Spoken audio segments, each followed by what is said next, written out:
Siendo niño, Chema Cobo ya dibujaba sin parar, interpretando una y otra vez la Venus de Velázquez que veía en el consultorio médico de su padre. Años después, en 1975, y mientras estudiaba Filosofía y Letras en Madrid, con la intención de dedicarse a la lingüística, expuso sus primeras obras en la Galería Boades. La memoria es pura ficción, ¿sabes? Decir, porque uno olvida lo que no le interesa y recuerda lo que le hubiese gustado, que hubiese pasado. En aquel momento de cambios políticos y sociales, sus imágenes destacaban por utilizar sin prejuicio todo lo que la historia del arte ofrecía, como si fuera un gran bazar donde uno se puede servir según sus necesidades expresivas. Su propuesta vuelve aparentemente a la pintura, pero niega la relevancia del estilo y rompe los principios y las normas en vigor. En aquel momento estábamos a punto de salir de una dictadura, todo se había politizado excesivamente.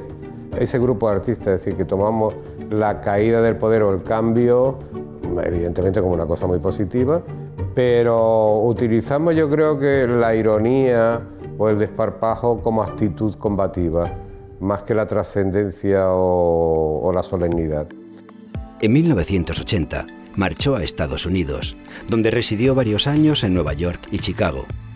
Una experiencia que le permitió conocer una cultura cuyos referentes, literarios, artísticos y filosóficos, han marcado desde entonces tanto su pensamiento como sus creaciones. La experiencia yo creo que ha sido maravillosa en el sentido de que, primero, es decir, hay una inmersión en otra lengua, ante lo cual te hace pensar, matizar de otra forma. Otro es la diversidad, es decir, vienes de un país en que hasta el momento todo era unidireccional y aquello era absolutamente todo lo diverso, era dispersión. Y después, por otro lado, es decir, que en Nueva York tiene una actividad tan potente que hace que estés reaccionando continuamente, ante lo cual te obliga a pensar para sobrevivir, es decir, a buscarte recursos, ¿no? Se le puede denominar post-pop o postmoderno avant la lettre, pero lo que realmente hace es poner en cuestión la supuesta linealidad de la historia del arte y el tópico de que cada creación es consecuencia de lo anterior, lo que le convierte en un artista inclasificable.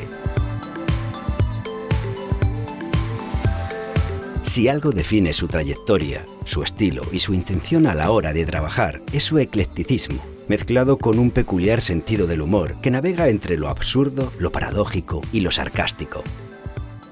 Yo nunca pienso en el tema del gusto, es decir, el tema del gusto es un concepto, es decir, relativo, muy del 19, pero bueno, como yo no pienso hacer una obra para decorar,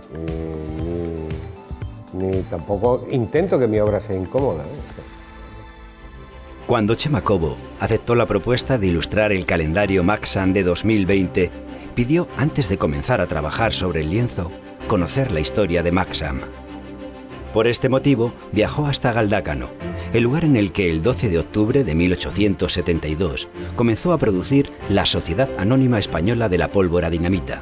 Privilegios Alfred Nobel, compañía que en 1896 se fusionó junto a otros fabricantes de explosivos para dar lugar a UEE, Unión Española de Explosivos, denominación con el paréntesis como ERT, entre 1970 y 1989 hasta 2006 de Maxam. Al principio anduve, desde el encargo hasta que fui a Galdácano, anduve divagando, más o menos. Sabía lo que no quería hacer, más que nada, pero no tenía claro lo que quería hacer.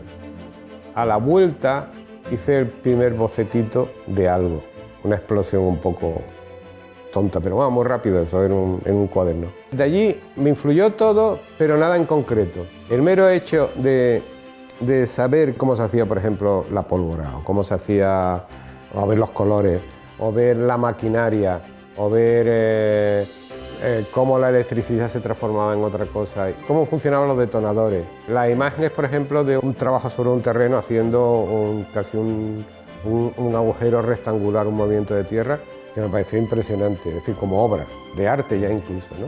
Era como la art, ¿no? Pero era perfecto, era una perfección casi mágica, ¿no? Todas esas cosas yo creo que influyeron. Claro, cuando influyeron ya me planteé, a ver, tengo que hacer un cartel. A mí me apasionaba mucho esa idea de conectar a través de un túnel la luz con la sombra. Yo siempre tiene una cierta admiración por ese tipo de personas, ¿no?